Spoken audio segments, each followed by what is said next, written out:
Parents, what's the biggest fight in the home? Is it sex or money? The answer might surprise you. Smart Money Parenting.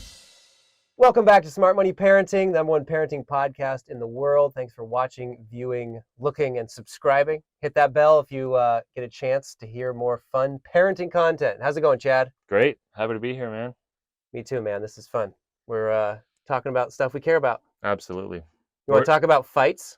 Let's talk about fights. Let's talk about arguments, All right. battles. Do you and I fight? No, we've never fought. No, we don't fight.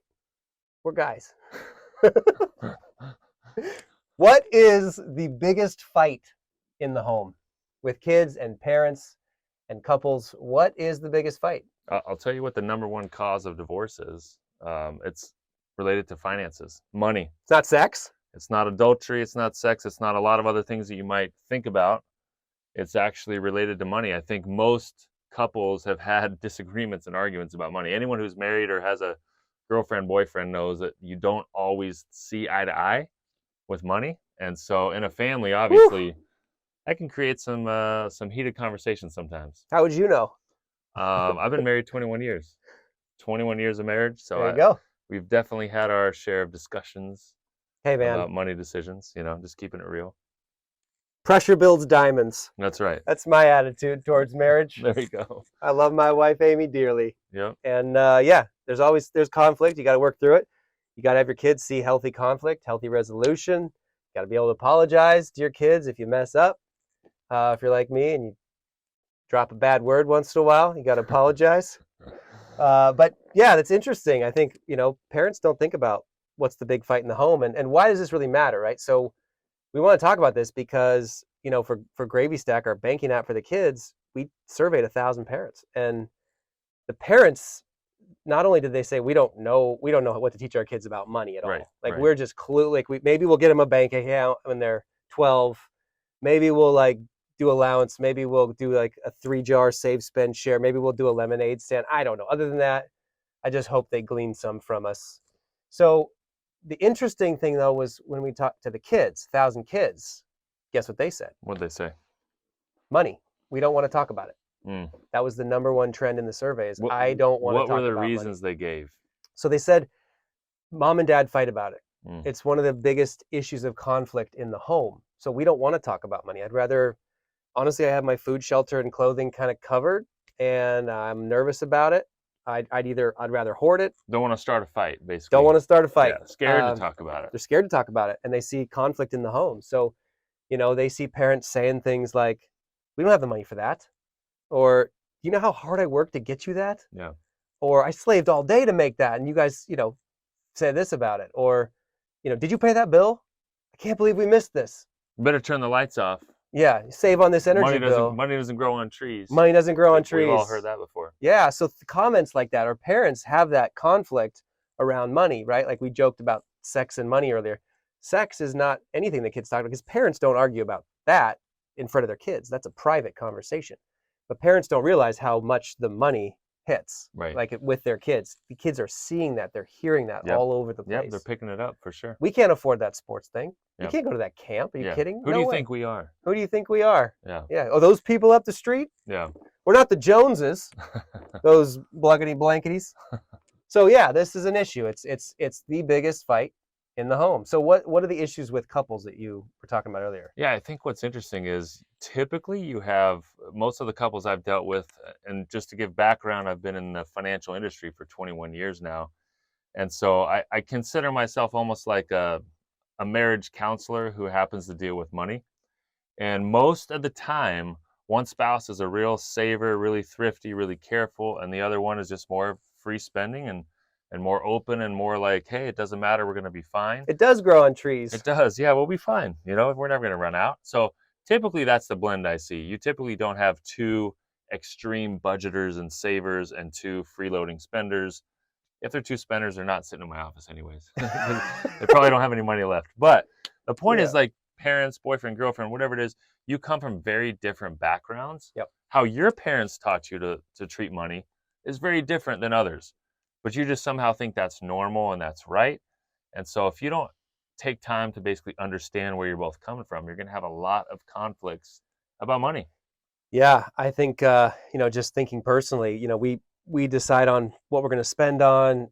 Budgets. Everyone blows through budgets sometimes. You have to decide on what to do for trips and Right. experiences Yeah. and holidays and gifts and these camps and these sports, and especially with our kids, it's like one of the things I hear all the time. Parents say, "I just want to make sure my kids, you know, have all the All the opportunities opportunities. that I Yeah. never had. I just want Yep. to buy the things for my kids I never had. I don't Right. want my kids to ever go through what I had to go through." Well, Right.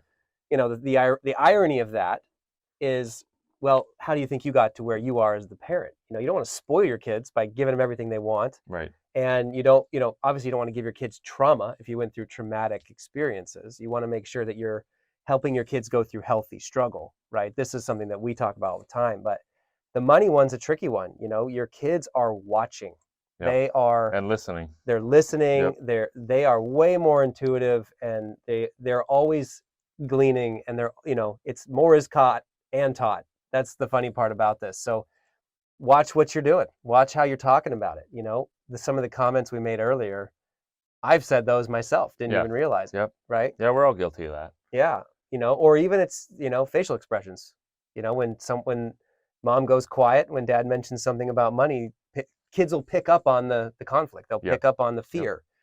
People have a lot of fear about money, and it's because you want to provide, right? You want to make sure that your family has enough. You want to make sure that they can get through and be successful adults. We understand that for sure, but what do we do? I think one of the reasons that money is such a contentious topic sometimes in the family and the home is that parents are stressed out. If you think about right now, this is 2022. We just went through COVID. We went through a lot of layoffs. The economy shut down. Interest rates have doubled. Inflation is at 40, 50 record, 40-year highs. And so it's understandable Crazy. that money stuff is stressful right now for families. Okay, Yep. we get that. I also believe, and I know you do too, that the way you talk about money in the home is really going to impact these kids for generations. And also the way you talk about money to yourself and to your partner is going to influence how you guys make decisions. And Yeah. so making it always a contentious situation or a stressful or anxiety filled conversation, you're setting yourself up for a lot of problems. Yeah, and I think the other thing too is, behind closed doors, it's always important for a couple to be on the same page Sure. with things. Have alignment.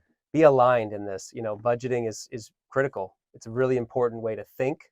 It's a way to manage well. If you can have buckets or margins of what you're interested in doing, then it really causes less of that tension. That's what we've found. I think the other thing is, how are you talking about money in front of your kids? I think Yes. we actually want to encourage you to talk about money in That's front of the your whole kids. point. That's the whole point. So, your kids should know like the price of things. One of my favorite games inside the Gravy Stack app is the Price is Right, we call Yeah, it. It's yeah. basically like 100 photos, and the kids play games to learn the value of 100 things that you'd buy every day. And so the point of it is, like, through fun machine learning and gaming, and they're competing with their friends, they're learning the value of the stuff that's in the house. Right. Kids don't know if the milk or the Tide Pods are more expensive or cheaper, or the underwear they're wearing, or the hammer in the garage. They just have no concept of any of this stuff. And so they treat it the same. They'll break things the same. They care about the food as much. They won't understand the sports clothes and the cost. And you don't have to talk to your kids about the cost in a shameful way. Right. Like, can you believe how much that shirt cost? Right. No, it's like, when you're making purchasing decisions, it's great to be able to tell your kids, so here's the price, right? Did we buy anything recently that was like that? What's this close to? Right. Right? Mom and dad just did this with the car. What else do you think has cost that much? I think the good point that you're making there is you've got to actually talk about the cost of things to the kids. Like, have the money conversation. And the hack or the tip shortcut for parents right now is have these money conversations in a positive way as often as possible. Like, talk to your kids, tell them, hey, yes, while this is expensive, we're able to afford this because we've worked hard and we've saved some money. If you go out to eat, talk about the fact that, yes, once in a while we're going to treat ourselves and we're going to go out to eat, and here's how we've planned for that. We can enjoy the experience. We can together. enjoy it. Yeah, this is a celebration. This is not like, don't get that on the menu and I'm going to guilt shame everyone because I bought something for you guys. But Right. Talk about the fact that you're earning money, saving money, and you're spending money as a family, you're making choices based on experiences or things that you want to create in that family. Yep. That's the way to really have a positive conversation around money, not make money always like a fighting topic in the home. Right. I love giving kids a say. If you can say, hey, we've got this much money that we saved this week to go out. Where should we go It's a great as idea. a family? It's a great idea. Right? Let's look at the menu. Let's see which place we want to go. Hey, do we want to go bowling? We want to go to a movie? We want to go on a hike? And then we'll save this money for next time and do something even bigger as a family. I'm fine talking to your family about a trip. Sure. Right? One of the other games that I love in the Gravy Sack app is the family travel planner. The kids are literally budgeting an entire trip and planning the family trip. It's awesome. 3 flights, 3 hotels, 3 car, get the best deal, where are we going to eat. It's great for them to know these things. Right. I got a story. I was talking to a buddy the other day. His 2 daughters are 20 and 22. And I'm like, how's it going? He's like, oh, my kids are awesome. My daughters are the sweetest, the best. They are so independent. They're crushing it in college. I'm like, that's awesome. And he's like, well, it's good. I'm like, what do you mean? He goes, well, they've got my debit cards. Oh, boy. They got my credit card. But they call me like every week on the dot. We're talking every week. I was like, well, what are you talking about? He's like, well, I guess the last 3 conversations, one of them maxed out the card. She needed me to pay it off. The other one didn't budget for her books and a concert they were going to, so she needed me to top it off. And the other one wanted me to, first one asked me to help with a roommate situation because she wanted to get rid of her roommate and get somebody else. Oh, wow. So I was like, oh, okay. So 3 things they didn't learn in your house. Right. We were Right. joking around, but here's the point. He goes, I was never taught to have those conversations early. Right. Yep. Conflict conversations, resolution conversations, money conversations in the home. And my quick response was, man, it's never too late. Never too late. So he's like, well, what do I do? I was like, well, why don't you you and your wife, you guys give every year. Why don't you have your daughters come up with a few ideas of ways that you as a family can give together? You guys are planning for a few things of what you want to invest in. Talk about the investing that you're making and why you're making the investment, get their input and teach them how you made money, how you are investing, how you're making money decisions with them. And then, personal advice, go on an 18-month plan to get them off your card. Right. Get them with their own jobs, step them down. You don't want to cut them all at once and make them hate you, but step it back and just say, hey, by this time, you're going to be on your own on these things and let them figure it out. And that's part of a kid growing up and creating value in the world. Basically, what I'm hearing you say is include the kids in money conversations. Include the kids. Like don't hide it from them. Don't keep them in the dark. Don't shame them. Yeah, don't make it a fight topic. Talk about money in a positive way. What are good things that you can do with money? I think that's also important. Not about how expensive everything is, because you want to complain about what's going on in the world. Like, don't bring that burden on the kids. Talk about the cool things that we can do with money this year. We're going to do something for one of the families on one of my kids' sports teams. Single mom family. They're having a hard time. She lost her job recently. And at the dinner table, I was like, hey, guys, we're going to do a secret Santa for somebody. Who do you know that needs a little bit of extra help this holiday season? And immediately, my son was like, it's got to be this family. They got 2 little kids. She was a great volunteer on the sports team. And so I said, all right, everyone's going to maybe have 1 or 2 fewer gifts this Christmas. And we're going to put together this awesome experience. And we're going to go knock on the door as a family and surprise them and take off.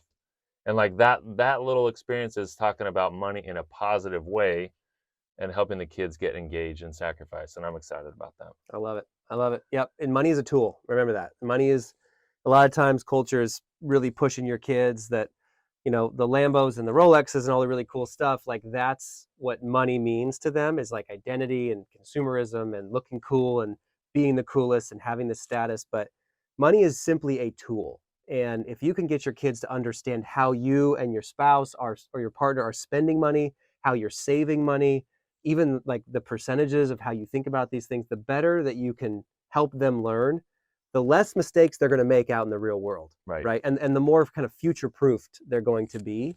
You want your kids to learn these things and make the mistakes. Make mistakes in a small way at a younger age, earlier age. Yeah, at home. That's yes. right.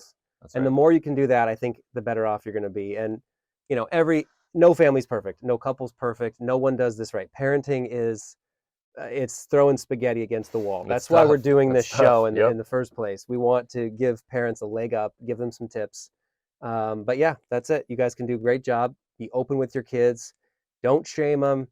Don't watch the comments. Watch the things you say around them.